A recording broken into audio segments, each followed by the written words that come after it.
Hey Sarah. Thanks for coming over. Sure. Maybe a glass. Oh, thank you. Cheers. This is the office. The way we started the company was 5 people started. We quit our jobs. We committed to going at least 1 year completely without salary. A year became a year and a half. We then started paying ourselves minimum wage. It was some very lean times. Things you do to make the business work. So let me take you upstairs. Okay. I love San Francisco, and certainly all of the startup and tech and innovation here is very close to my heart. I took up a guitar about a year and a half ago. I think a lot of what we think about in the way we do the startup is kind of the same way.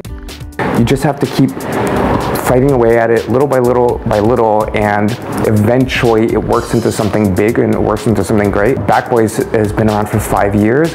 If you think of, is this ever going to be big enough to actually pay salaries and be a real company, it's like you give up the next day.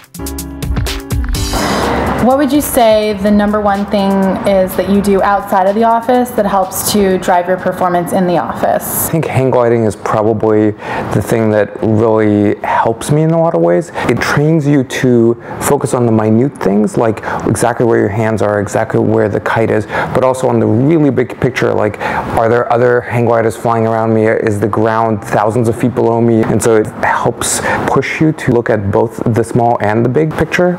Recently there was a hard drive drought. Can you tell me a little bit about how your company dealt with that, given the dependency on hard drives and storage? We drew a map of the whole Bay Area, of every single Best Buy, every single Costco, every single Fry's, every single store that sold hard drives. And then we said, okay, who in the company lives close to which of these places, and who has friends that live close to them. And we basically put together a list of all of our friends and family and said, here's what we need you to do. Go to the store, buy drives. If you can, go there every day and buy drives, and we will exchange you a check for drives. And we just bought boatloads of drives like this. And it kept us going.